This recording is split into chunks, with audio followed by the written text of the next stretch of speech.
We're going to go back today to the realm of ancient Rome, where there strutted a man whose badassery was the stuff of legends. Enter Publius Ventidius Bassus, a Roman general whose military prowess and sheer awesomeness left his enemies quaking in their sandals. From epic battles to political maneuvering, Ventidius, as we will call him, navigated the treacherous waters and mucky roads of ancient Rome, both a testament to his strategic brilliance and indomitable spirit.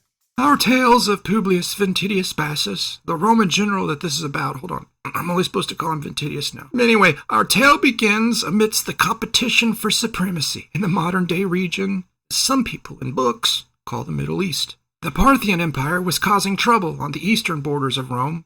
More accurately, the eastern borders of the land that Rome had acquired. Rome was a city really far away from the Middle East, but the Parthian Empire was causing trouble on those borders as they were attempting to expand.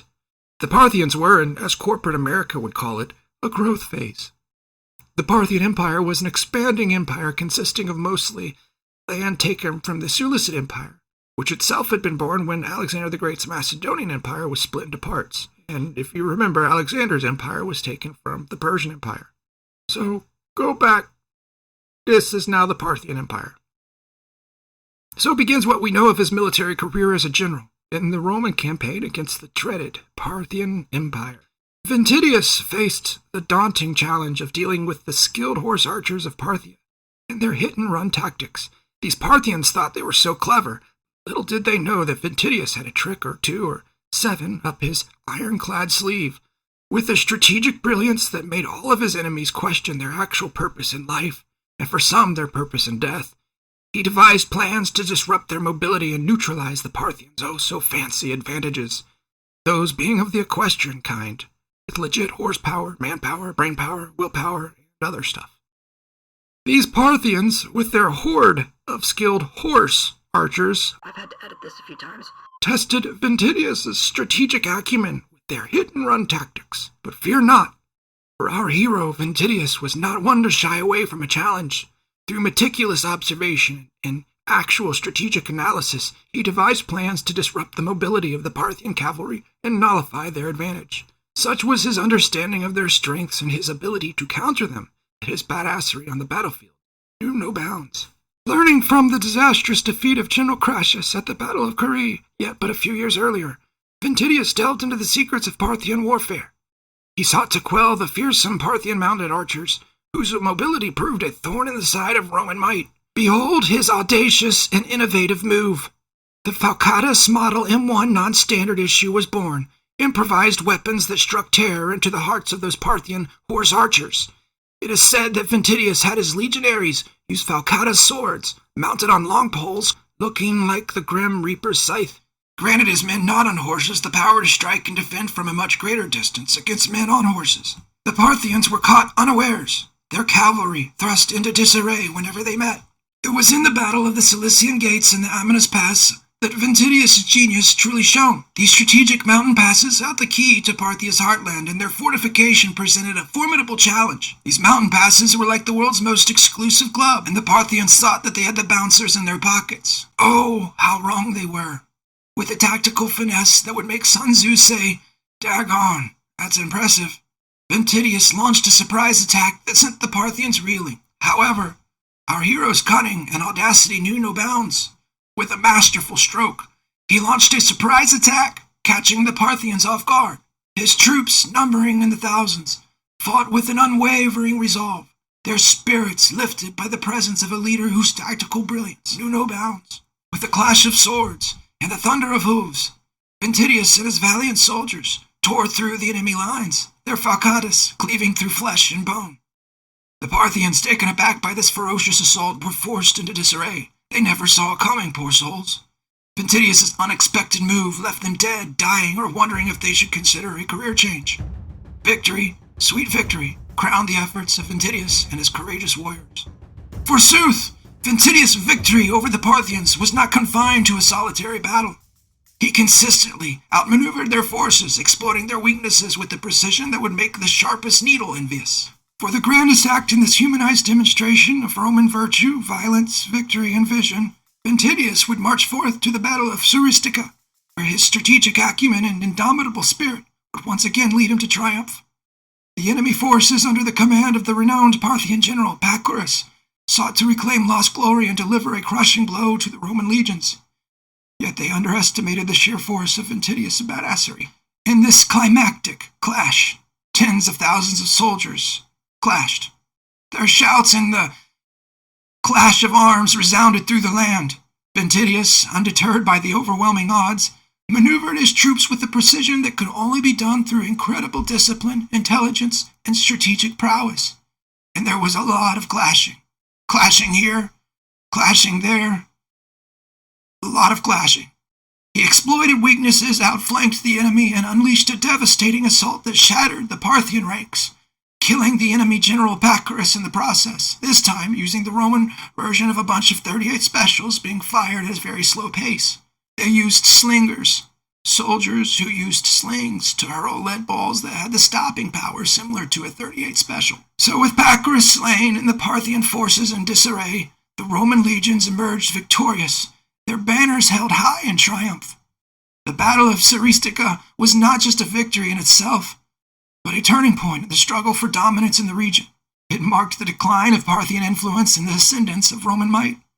The echoes of this battle would reverberate throughout the empire, leaving an indelible mark on the annals of history.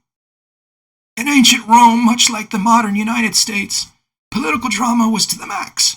There is one important difference. Where politically motivated assassinations are extremely rare. We never have political assassinations at all in the United States. In Rome, it happened quite often. In fact, 20% of all Roman emperors are believed to have been assassinated. And even more took their own lives because they didn't want to be assassinated. Which is kind of strange. Why not just go into exile? But I digress. Indeed, political drama and internal factional wars were very common, and jealousy ran rampant like a pack of hungry wolves. Marc Anthony, who Ventidius served under after Julius Caesar met his holy fate, was a man not exactly known for his humility, and he eyed Ventidius with a mix of envy and annoyance. If hither to 5 minutes ago you've never heard of Marc Anthony, he's the guy who married Jennifer Lopez and had Cleopatra from Egypt. Marc Antony's the guy who married Cleopatra and had 2 kids, but lost to Augustus in the civil war following Julius Caesar's assassination. Another story, another time. The challenging part at this time was Marc Anthony was very much alive, very much in charge, and very much itching to knock anyone down who got too powerful in his ranks, all the while contesting the power of his now rival Augustus, who would eventually defeat Marc Anthony. But our hero Ventidius, never one to back down from a challenge, decided to handle Marc Anthony like a pro.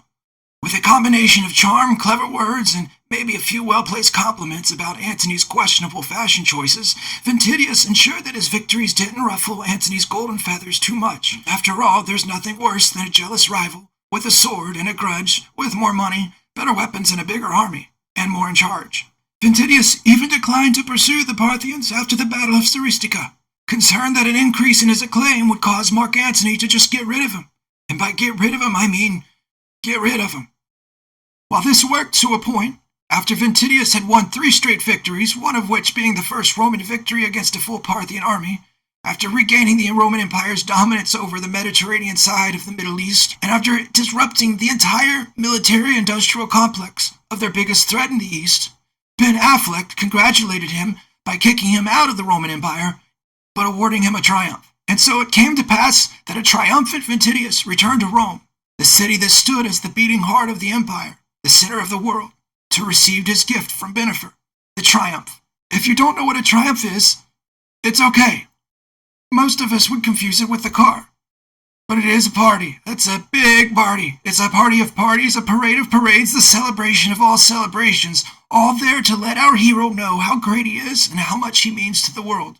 And by the world, I mean Rome. The streets thrummed with anticipation as the citizens prepared to welcome their conquering hero. The air was electric with excitement and reverence as Ventidius's victorious legions, numbering in the thousands, marched through the hallowed streets, their armor gleaming in the sunlight. The grand celebration that followed surpassed all expectations. The Roman people, in a moment of collective jubilation, hailed their champion with fervor and adoration. A magnificent procession wound its way through the city, the streets adorned with banners and garlands. It's a feast for the eyes and a testament to Ventidius's unparalleled badassery. And amidst the clamor and revelry, the Senate bestowed upon Ventidius the highest honors, praising his strategic brilliance and unwavering resolve. The streets of Rome echoed with their acclaim. And then we never hear from our hero again, and his face was plastered on olive oil cartons in Roman school lunches for years afterwards. We really never ever hear about any superlative exploits after his triumph, which have led some discerning people to wonder if he was assassinated by Marc Anthony, or the CIA, which in Roman numerals is 101A. From humble origins he came, devoid of a prestigious family legacy to prop him up. He was actually captured by the Romans as a child, turned into a slave, forced to be a mule skinner, which is a really funny word for people who transport supplies on a mule, then was allowed to join the Roman army, rising through the ranks under Julius Caesar.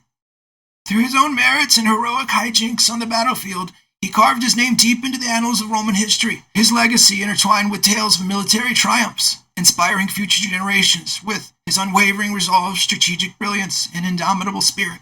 So let us remember, my dear friends, that it is not the name one carries or where you are from, but the content of one's character and ability to swim through the mucky, dirty river of other people's stupid politics, jealousy, and desire to control you that defines you and your legacy. Publius Ventidius Bassus, a name that echoes through the ages, the general of grit and gravitas, the victor of valiance, the Roman reinforcer. May his tale continue to inspire and ignite the flames of greatness within us all. For the grandest act in this humanized demonstration of Roman virtue, violence, victory, and vision, Ventidius would march forth to the battle of